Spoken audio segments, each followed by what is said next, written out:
when we understand what cognitive decline is, what it truly is and what it's not, when we move out of fear and into a informed, more hopeful place, then we can take action. And that's where change can begin. So when we ask, can cognitive decline be reversed? We are often asking as if cognitive decline is one single condition, but it's not.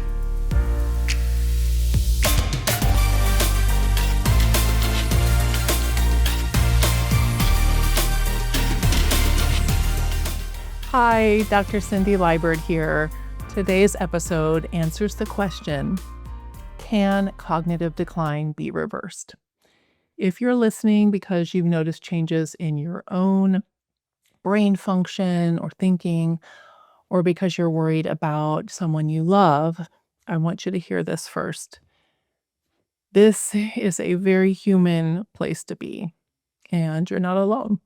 I'm asked this question almost every day in my clinical practice. Is this just aging, doc, or is something actually wrong?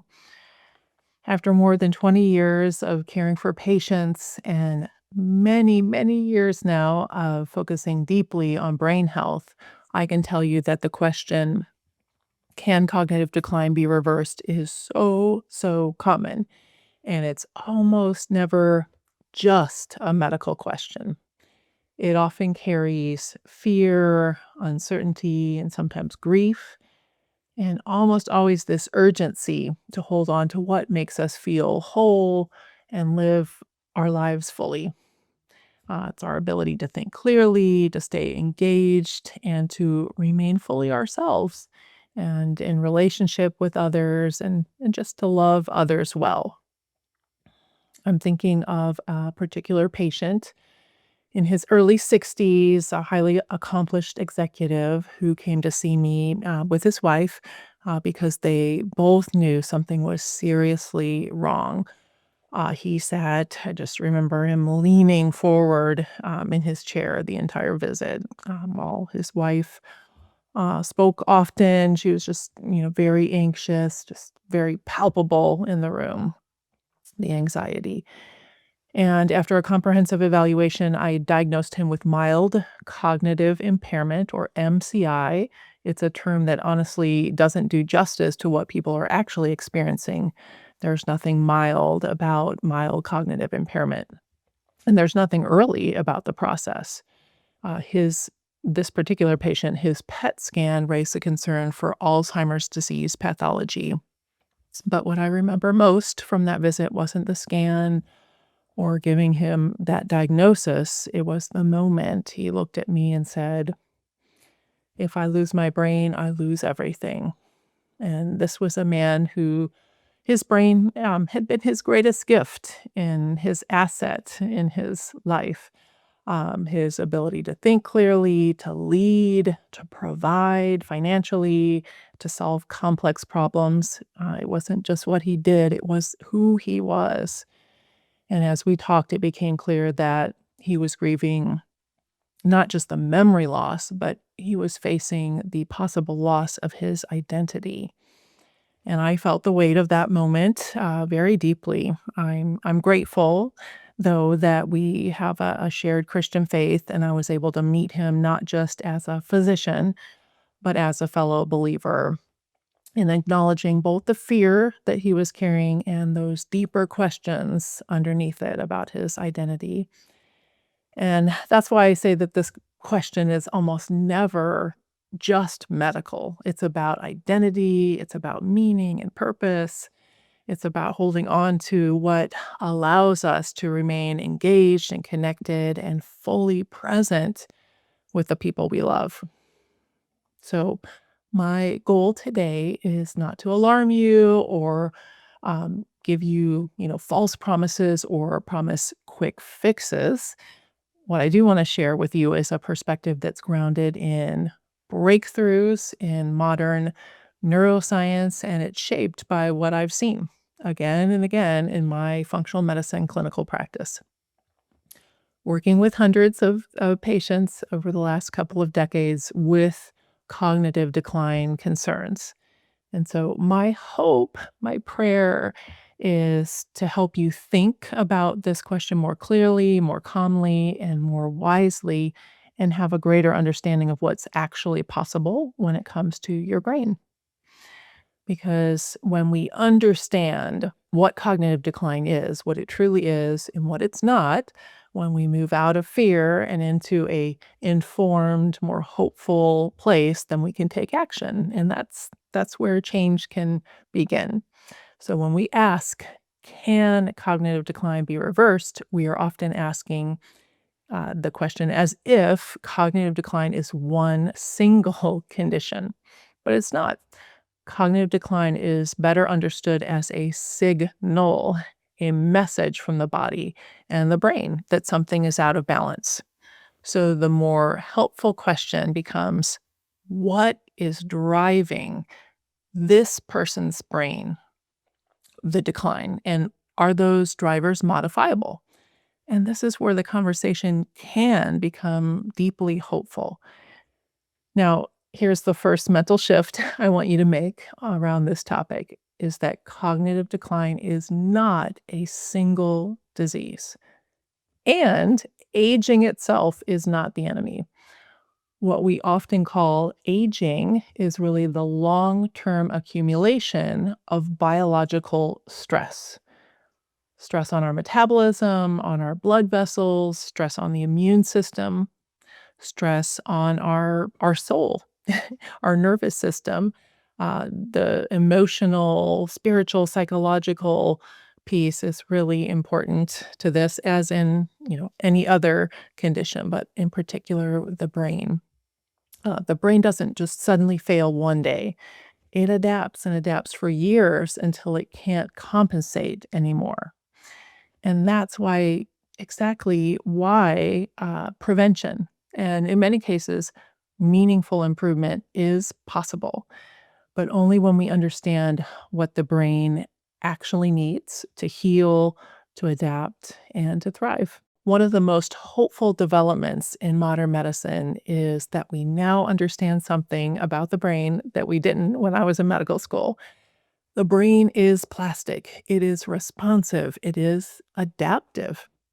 Research in neuroplasticity shows us that the brain can form new connections and reorganize itself decades later in life than we thought. Large dementia trials, prevention trials, have demonstrated that when we address multiple lifestyle and metabolic factors at the same time, we can slow cognitive decline and sometimes improve function, which is so hopeful. And functional medicine research, including that of one of my mentors, Dr. Dale Bredesen, his work has reinforced what many of us see clinically, that cognitive decline is often driven by multiple kind of overlapping imbalances and not just one problem. So let me say this clearly and honestly. Yes, early cognitive decline can often improve, particularly when we're dealing with brain fog, subjective cognitive decline, or mild cognitive impairment. I've even witnessed cases of early stage Alzheimer's disease turnaround. No, this is not guaranteed, and it is not true in every situation. But even when full reversal isn't possible, slowing down progression, stabilizing function, and improving clarity and quality of life, all of these are absolutely essential. And so when people ask me what actually helps the brain heal or stay resilient, my answer is never just one thing.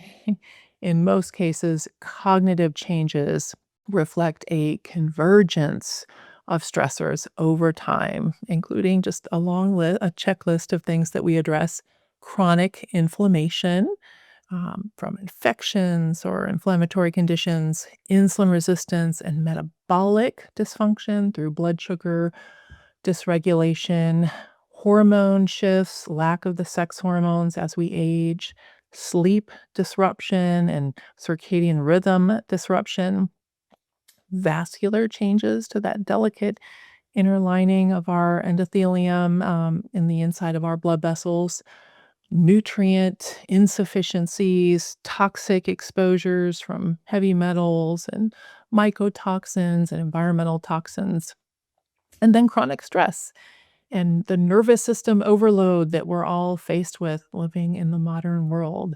So it's rarely just one thing.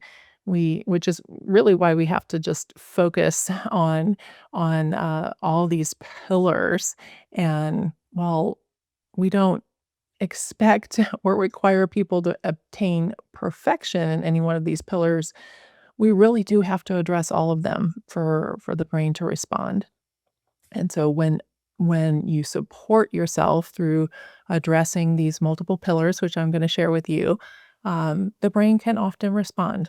And so I want you to really hear this message clear that it does require progress in every pillar that I'm going to talk about, but not perfection. So let's start with the basics because they matter more than most people want to admit. Pillar number one is TLC. It stands for therapeutic lifestyle change, and it's one of my favorite things to talk about. The brain is so metabolically active. It's requires a lot of energy, and it's incredibly sensitive to sleep deprivation, poor nutrition, and physical inactivity. So when I talk about, rest and sleep, I don't just mean the time in bed. I mean consistent, truly restorative sleep that allows the brain to clear the metabolic waste and consolidate memories and reset its neural network overnight. It's easy to say, just, aim for 8 hours of sleep a night. But in practice, it's rarely that simple. Real healing with sleep often requires us to look deeper to track patterns, to rule out things like sleep apnea, and then to thoughtfully use the full range of our medical, nutritional, herbal, and the lifestyle tools that we have for sleep so that we can actually, see recovery in the brain. And so when I'm talking about movement and exercise, I mean regular aerobic activity that it improves blood flow to the brain and boosts our level of brain-derived neurotrophic factor. That's the miracle grow for the brain, and also strength training. That's going to support insulin sensitivity and metabolic health. And then we can't forget balance and coordination, those things that challenge the brain to adapt and to stay resilient. So movement done well and done consistently is one of the most powerful ways that we can signal to the brain that it needs to stay sharp and flexible and alive. And when I talk about nutrition, I'm not talking about dieting or, severe restriction. I'm talking about nourishment, about feeding your brain that's constantly working and adapting and that's deeply dependent on stable blood sugar and sufficient protein and healthy fats, the critical micronutrients like magnesium, and also anti inflammatory inputs for our brain to function its best. So TLC is not optional for brain health. It really is foundational. So pillar number two is metabolic and vascular health. One of the most underappreciated drivers of cognitive decline is metabolic dysfunction or endothelial dysfunction. The brain is exquisitely sensitive to insulin resistance, blood sugar resistance, and vascular injury. So long before someone is diagnosed with diabetes or heart disease, subtle metabolic changes can impair cognition through damage to the small blood vessels in the brain. And that, can increase neuroinflammation. So a big part of what we do is supporting metabolic and vascular health by tending to our blood sugar, blood pressure, our advanced lipid markers, and mitochondrial function. So, this is the kind of upstream preventive medicine that I love and that is really protective for the brain. Pillar number three is your gut microbiome and optimizing that. So the gut and the brain are in this constant communication. And when we have an imbalanced microbiome, that can drive inflammation, immune dysregulation, and also neurotransmitter imbalance. 'Cause a lot of our neurotransmitters are actually in our gut. And changes in the gut can actually alter the blood-brain barrier. So in clinical practice, I often see cognitive symptoms improve once we address the gut. People with digestive issues, autoimmune disease, chronic inflammation, or a history of a lot of antibiotic use in particular, it's important to focus on the gut because it's not separate from the brain. They're tightly interwoven. The gut is a key driver of biochemical signals that actually shape our brain and the health of our brain over time. So, pillar number 4 is stress physiology and regulating, managing chronic stress. Stress is deeply biological. When our nervous system stays in a state of chronic overactivation or fight or flight, it can shut resources away from repair and resilience. So practices that help us to tone our parasympathetic nervous system, like breathing and stretching, being in nature, our spiritual practices, our rhythms of rest, all of that leads to an internal environment that allows the brain to heal better. So TLC isn't necessarily about doing more, it's about learning to downshift. And the fifth pillar of brain health is meaning, purpose, connection. We know that loneliness is a very significant risk factor for cognitive decline and chronic disease. The brain thrives with meaningful connection and relationships where there's a shared purpose and a sense of belonging. We're wired, we are made for community. And, sharing time and purpose with others really helps us stay alive and connected. So the sixth pillar is a sense of spiritual grounding and connection, where we have meaning and purpose in our lives that helps to downregulate our stress physiology, can help build up our immune system so we can be more resilient. From my perspective, as a physician and a person of faith, spiritual grounding is really not separate from brain health. It is deeply intertwined. Um, I can tell you that people often get into perfectionism when it comes to brain health because cognitive function is so vital to us that we can, get into this overwhelm or analysis paralysis. So I just want to encourage you that your brain doesn't require perfection, but it does require consistent, knowledge informed progress. And we have to be intentional about the changes that we make, especially when there is cognitive decline going on. And so, whether you're trying to support your brain health or from a preventive standpoint or absolutely from a treatment standpoint, I would urge you it's not about guessing or Dr. Google, or trying to just piece together advice from, a dozen different sources online. And it's not because people aren't smart or motivated, it's because the brain is complex.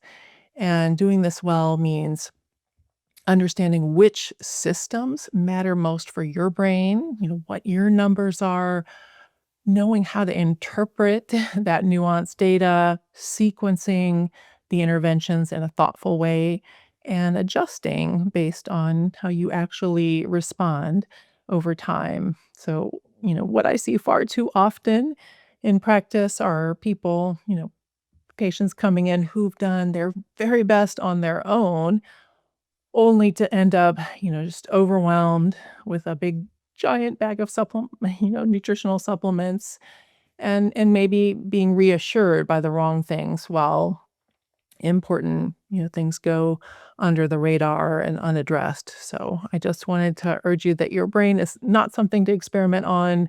It deserves careful attention and thoughtful guidance and a precision-based evidence-based approach that honors how valuable your brain truly is. So ultimately, I see this work as meeting people where they are, helping them make sense of what is happening in their bodies and their brains, and then just walking with them through a process of protecting and restoring their brain health. And I want to leave you with this, that cognitive decline is not a personal failure. It is biological. It's a message, and messages can be responded to. And the earlier you listen, the more options you have. There really is this critical window of time to intervene for maximal results. And just the right guidance is so key. It can make all the difference. So I invite you to learn more about our services. We have a prevention tract and a cognitive decline treatment tract. I invite you to stay connected here. If this was helpful, please share this episode, explore our programs, and we do have a free complimentary strategy session with our patient care coordinator. I'll put the link below this video. You don't have to navigate this alone. Thanks for listening. Bye for now. Thanks for watching.